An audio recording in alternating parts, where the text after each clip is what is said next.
Limang Siglo started as a group of friends with the same passion and love for the church. Coming from diverse backgrounds, the initial group decided to use their talents to give back and share their expertise. The group focused fusing together heritage and technology. From an informal ragtag group, Limang Siglo is evolving into more structured and formal entity. In this video, we will share our experience and hopefully provide tips and lessons that we'll learn along this process.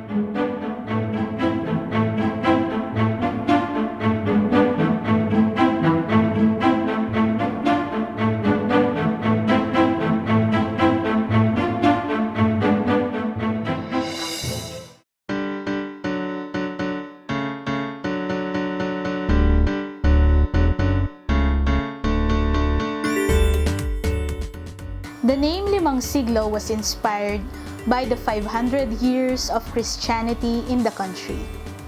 By fusing together heritage and technology, we would like to give back to the church that will hopefully last the next 500 years. We focus on digital documentation and content creation on anything related about the church.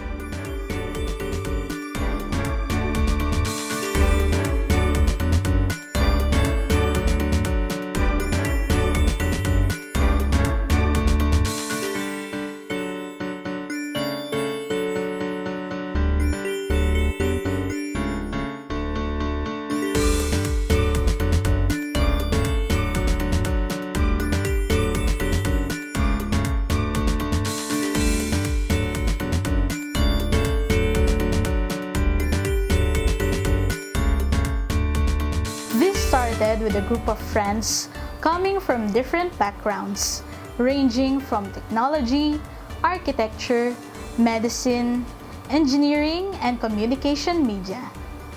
They've initially volunteered for projects with the diocese.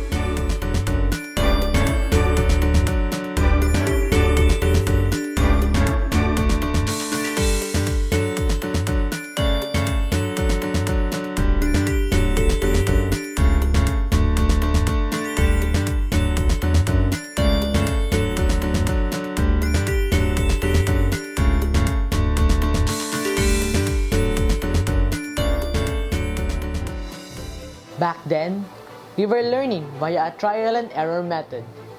We did not know a lot of things.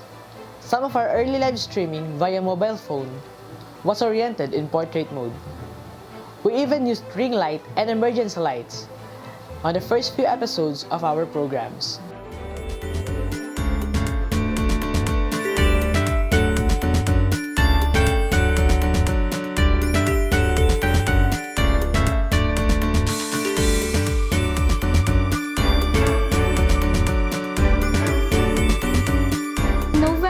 Of 2019, we cooperated with DigiScript, a leading reality capture company, to document their work. We tried covering the digital scanning of Intramuros. We conducted several short interviews with the DigiScript team, including its president, Mr. Conrad Alampay. This was our first attempt to do digital coverage of the technical event.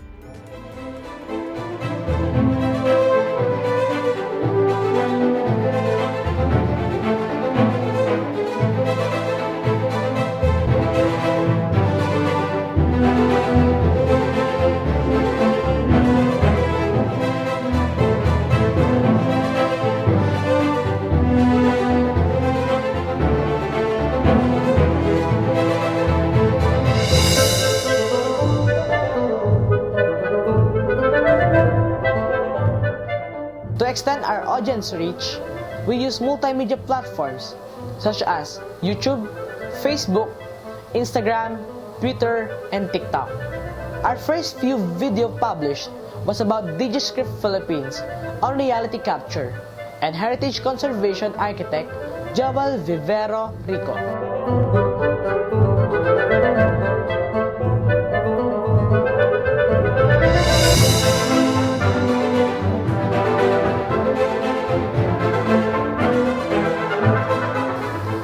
invested in drones to provide aerial shots for cinematic effects and eye candies to our videos. It became a good source for B-roll and fillers. Our initial shots were basic pull up and pull back.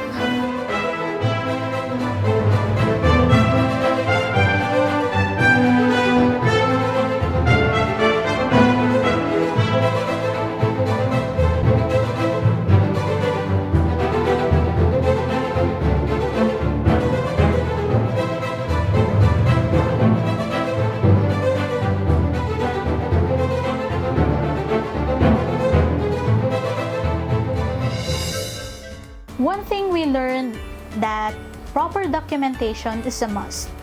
It must be inherent with all processes. As they say, if you fail to plan, you plan to fail. Planning is the key.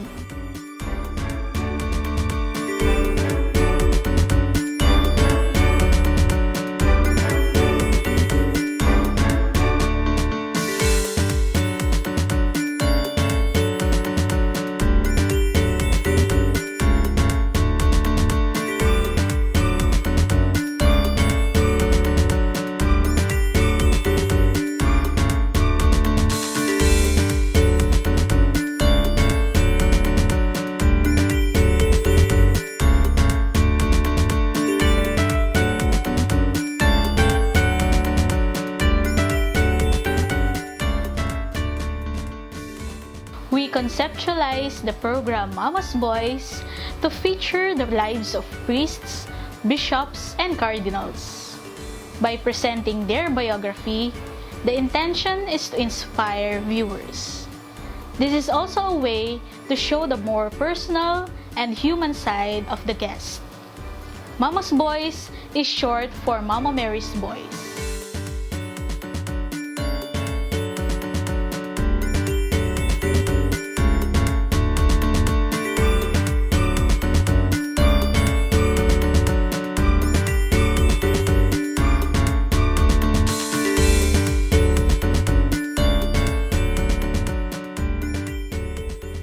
Audio and lighting were previously neglected during our first few shots. It became a necessity to us. We painfully learned that audio is harder to fix than video, in which you can switch to an alternate footage.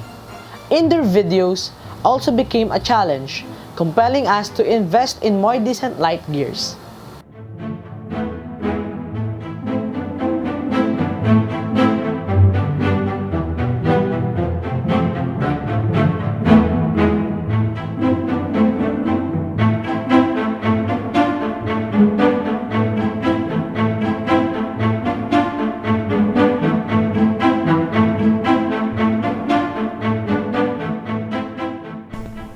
Like a newborn bunny, symbolizing light, the program lays out new information that can be easily understood.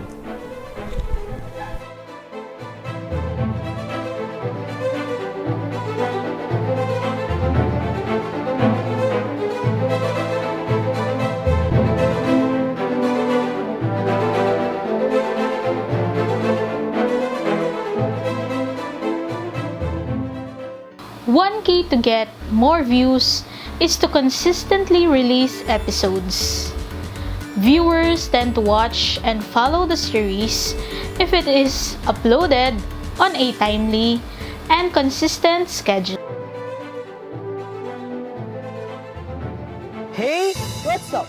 I'm Mark Pangilinan, your kulit traveler from Limang Siglo, and welcome to Historia, Story Within History.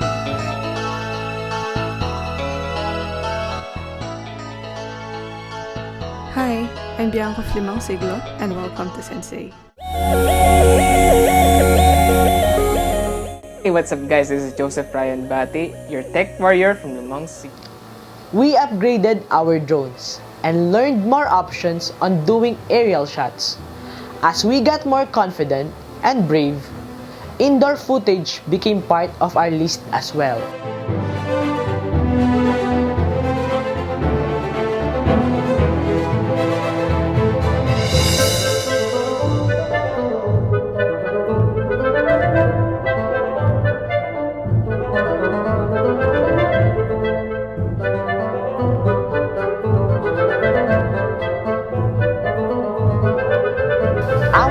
program Historia focuses on the tangible and intangible heritage side of the church, such as traditions, beliefs, structure, and history. We combine it with travel videos and interesting facts to make learning more palatable to the younger generation.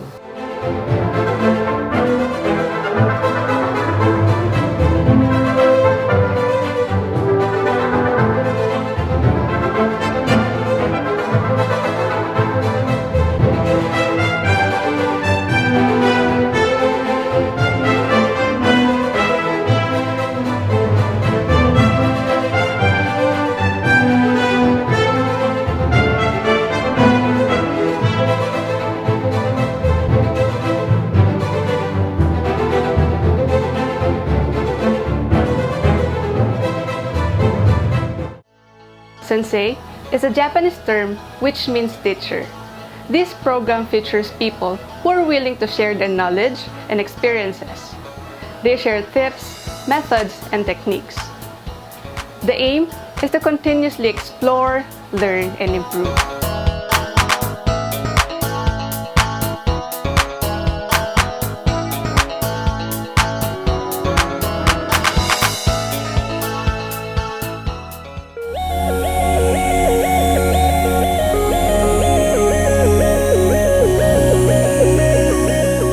Focuses on the technical side of content creation using new media.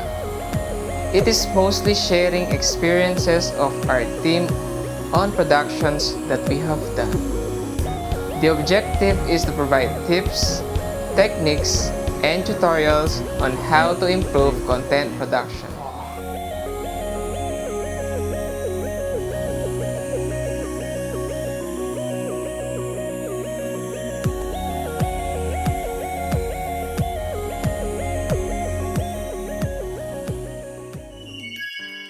Our support group includes volunteers and students helping us with original graphics and music. We adhere to strict copyright standards in the production of our content.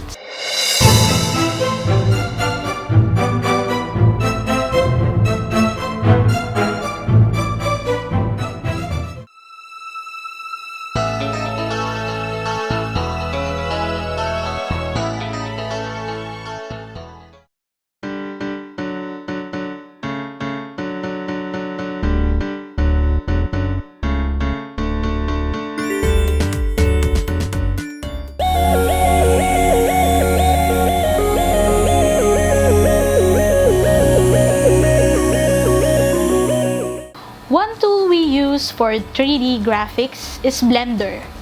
It is a free and open source creation suite where you can do modeling, rendering, editing, and animation.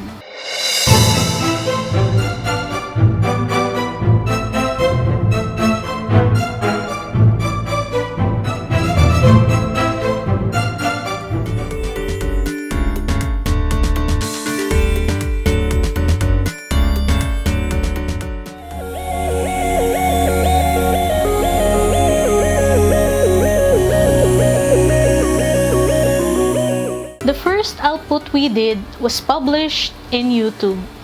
We later on promoted it on Facebook. Now we have the ability to do live streaming events on multiple platforms simultaneously.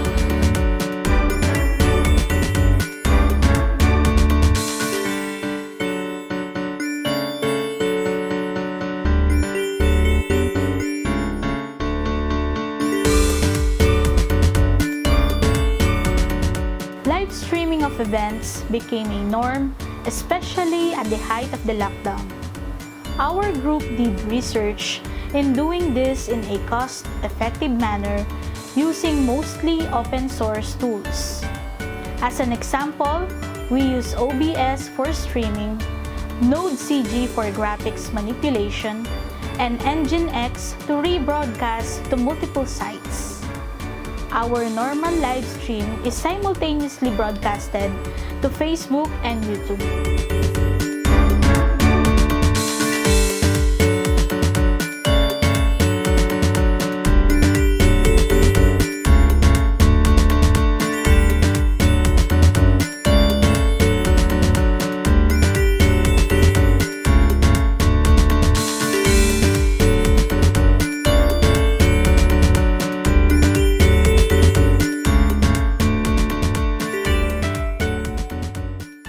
We met composers, musicians, and local artists focusing on liturgical music. A collaboration was done and became an ongoing regular project for us. We have produced original music and music videos featuring these talented people. Our work in Pampanga got recognition and we were tapped by a multi-sectoral group to mount an online celebration of Pampanga Day 2020.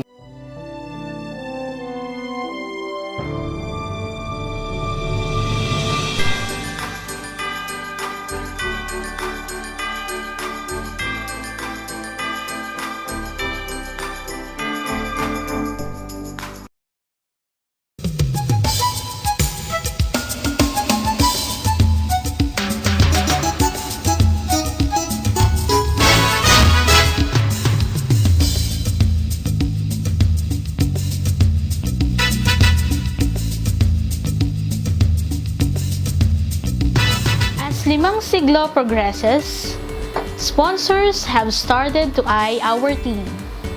With their support, we are able to upgrade our equipment to enhance our program's quality. The objective is to be self-sustaining.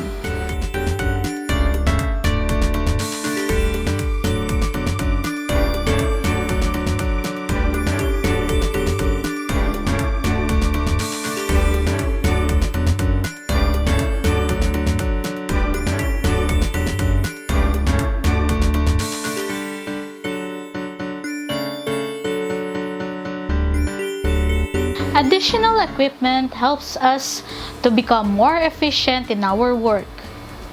Less time is now used in post-production. We are gearing towards a single-pass shoot to produce faster output.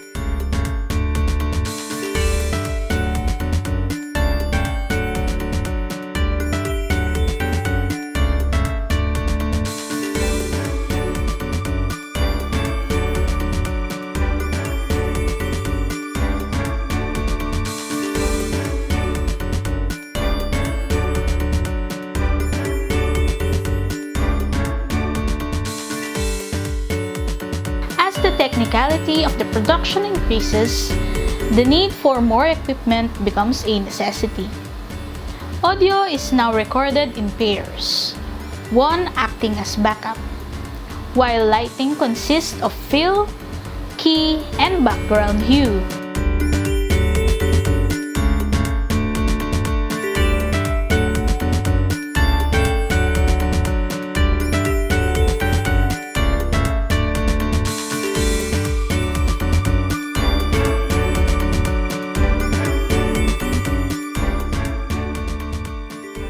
We are fans of Japanese work discipline. There is a term called Kaizen. It is a state of continuous improvement. This term means stability, but also means being not complacent with current work. Team Limang Siglo tries to push quality of output higher and better.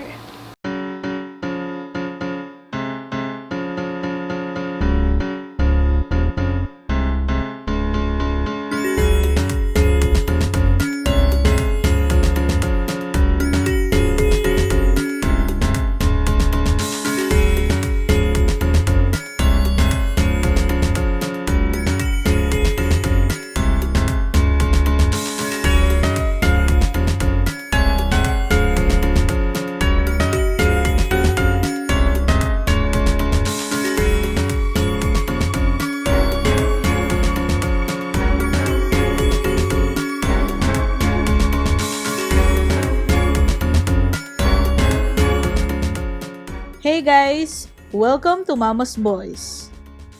In this program, we will meet priests from around the globe. We will discuss interesting features of their lives, from their humble beginnings, their calling, the churches, and more.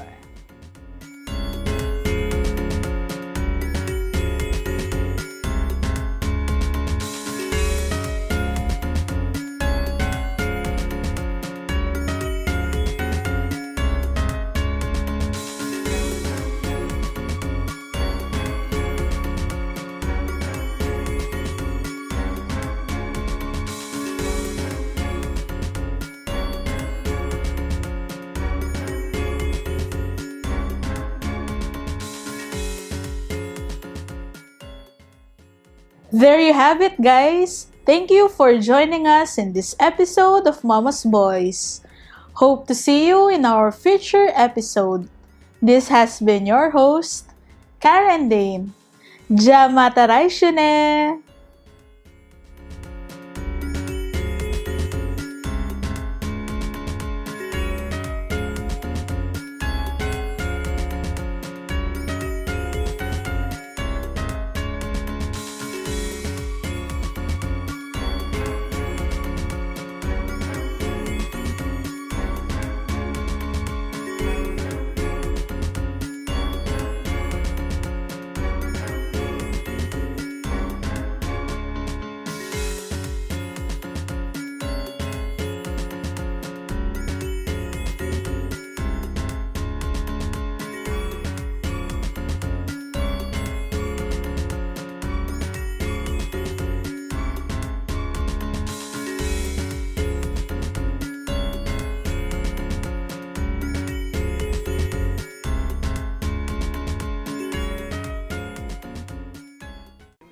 Let's know more on how to improve our works through his selfless beginning. Learn from his tips, and we will strive to improve our works as we get inspired with his experiences.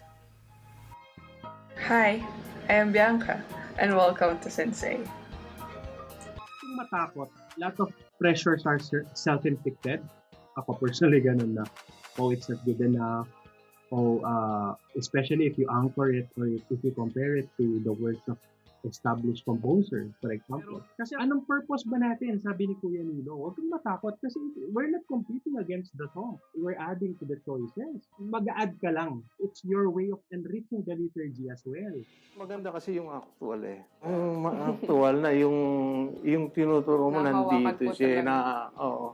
Kasi unang pag-aaralan niya kung paano siya umawak ng hindi pwede yung tinuro mo lang ito gawin mo ganyan. Hindi pwede. Kailangan practice. Opo. Halimbawa po, kareta po namang kayanakan din po or kareta po bisa pong mag-umpisa naman na magdukit mo rin po. Nano po nga sabi yung po karela.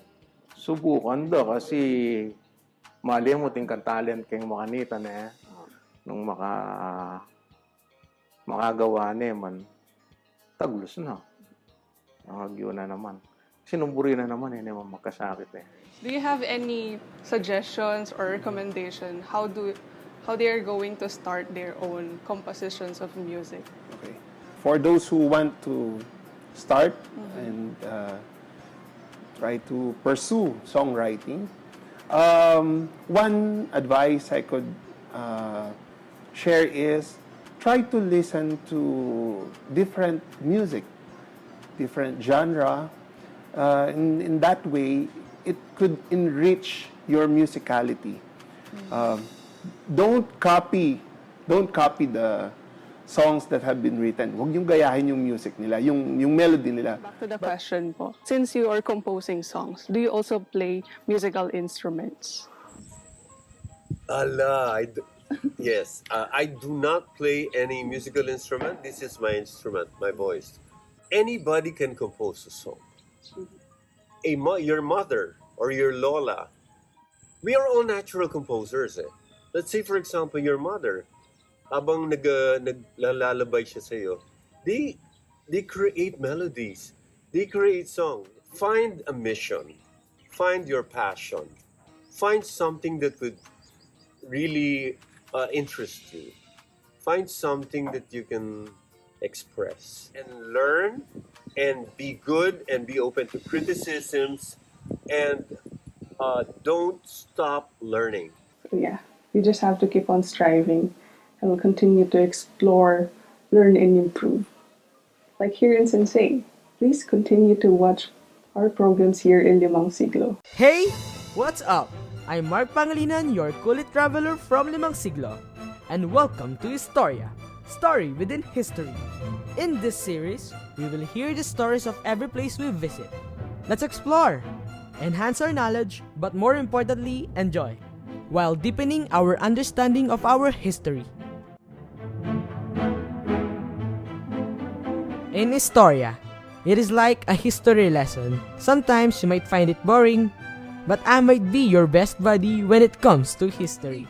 The Filipino culture is essentially a Catholic culture. And that, I think, is one of the greatest legacies of Magellan. Not only the faith, but the culture itself, which is a panoramic aspects of the Catholic religion and the Catholic culture. Our location for our shoot now is at San Guillermo Parish in Bacolor, Pampanga. It is one of the heritage churches of the province, and also one of the chosen Jubilee churches for the 500th-year anniversary of Christianity in the Philippines. San Guillermo Church in Bacolor is called the Sunken Church because half of it was buried in lahar, caused by the 1991 Mount Pinatubo eruption.